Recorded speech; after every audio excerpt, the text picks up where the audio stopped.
Hi everybody, welcome to week 197 of Skyrim Mods Weekly. I realized that the tutorial I gave you guys last week on how to install mods was not of the appropriate length, so allow me to fix that.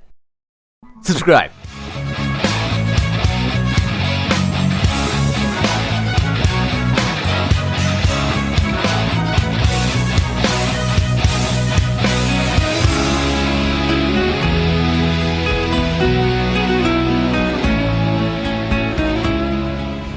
Radiant or dynamically generated quests are a great way to explore the world of Skyrim and get your lazy ass to go to new places. But, and these are some pretty huge buts, first you have to unlock the quest.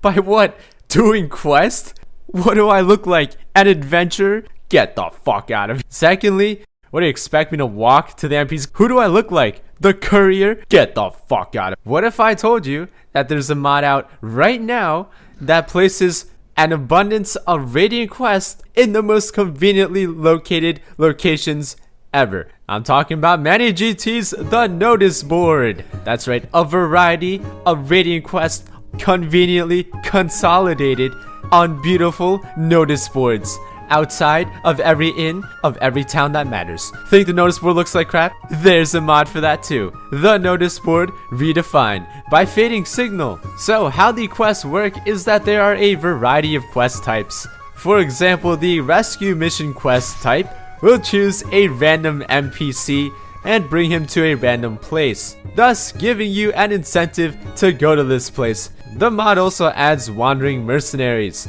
What's this? Sons of a bitches took my quest. Well, I took their life. What's that? What? I was supposed to talk to them? And then they would share me the That's right, if you catch a mercenary going up to the board, you can join them on an adventure. Now, aside from the main board, there's also an irrelevant notice board as well, where the citizens of the town write notes to each other. Stuff like public announcements, pranks, love letters, Camilla's a whore, which is fun to read from time to time, but ultimately pretty pointless.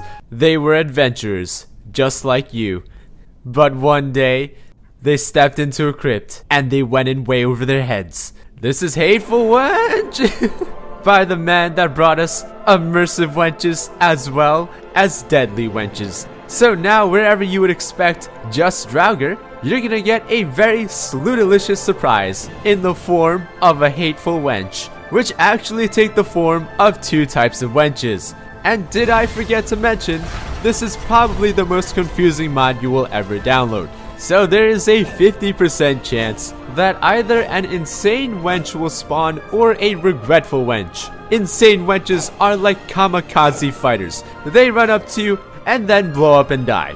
Now, upon dying, there is a 100% chance that a Draugr will spawn and a 100% chance that a courtesan will spawn. There's a 50% chance that an additional Draugr will spawn, as well as a 50% chance of a mini-boss spawn. Upon killing the courtesan that spawns, there's now a 50% chance that a vengeful wench will spawn, which are basically spectral wenches which will fight on your side. Now, in addition to all of that shit, right, there's also a 50% chance that the original wench will resurrect herself, thus starting the cycle of 50% chance spawns all over again. How did he come up with these mechanics? I will never know. Anyways, moving on to the second type of starting wench. Regretful wenches are regretful and thus are not kamikaze bombers and will only blow up if you hit them. They all use custom AI packages as well as custom spells and are all wearing custom armors, mostly designed by Deserter X, all the armors that I've already featured, and they wear makeup of the whorish nature. Of course, all the spawn settings can be tweaked. You can even have them spawn outside of dungeons and basically let them spawn Draugrs all over your ass in the daylight. Have you ever wondered what would happen if you brought together 9 of some of Skyrim's most talented modders together for 5 weeks to work on a single mod? Yeah, well, I'm glad to say that that actually happened, and this is the result. This is Mollog Ball's Inferno by the creator of Dragon Break DD Productions, Eleanor, the creator of like every single house mod that I feature on the show, Skinny Tech Boy, the creator of the only follower mods on the show that were not female. Big Biscuit, the guy that brought us that amazing pirate mod, as well as that skooma mod. And Dionysus, the creator of Apotheosis. And together, they are ARS, the Association of Radical Skyrim Engineers, and a bunch of other people, but if I name them, this intro would be way too long. This is like the Justice League of Skyrim modding, boys. They're just missing Trainwiz. Goddamn it, Trainwiz. Why? So this quest begins when you meet Virilia, a strangely spectral lady that you can speak to enter a realm that Molag Bal created a long time ago that serves as a manifestation of the afterlife and hell. The central hub of this realm is Limbo, and it acts as a gateway into 8 different circles. Greed, anger, heresy, violence, fraud, and treachery. Think of it as fucking Super Mario. You have the central hub, and then you sort of go off into different worlds.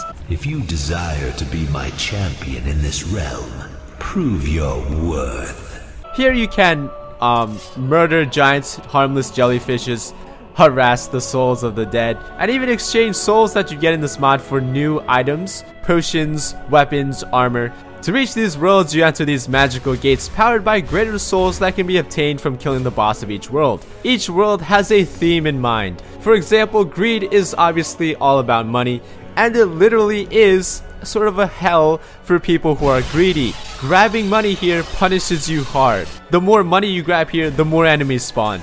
And the worse you perform in this world, the more money you will lose. Although there's about thousands and thousands of gold just laying on the ground for you to take, you will most likely leave this world poorer than you came in. The Hell of Greed was pretty much the most impressive hour of gameplay I've ever experienced. It was technically advanced, the scripting was absolutely insane. This was probably the highest level of Skyrim modding I've seen.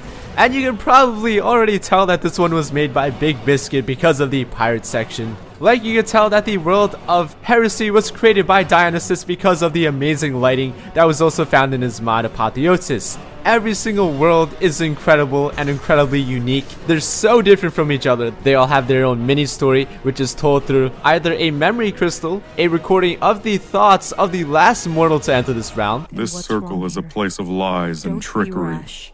Those who in life serve the gods only to serve themselves find their punishment here. Or a cutscene involving Virilia's dark past catching up to her. Why, Virilia? You can't stand to see what you did to me? To us? You cannot escape this. Watch. There was never a dull moment here. You know, every single map of every single circle was designed so well. And this is probably because each modder was responsible for their own world. So none of them were overwhelmed, and they were all able to spend all their time, you know, putting their effort into one concentrated and detailed piece of content. And it really showed. Not to mention, these are some of the more bizarre and creative modders of Skyrim. So there are definitely, you know, some really interesting things in here. You know, it's kind of like, what are you smoking? You know, because I want some of that. And I just gotta say, the anger hell was probably the most accurate thing ever. Walking into burn down Whiterun, kill everybody, kill Heimskr. The boss is Nazim, A++, would play again. One of the greatest mods ever created for Skyrim. Actually, fuck it, this is probably the best.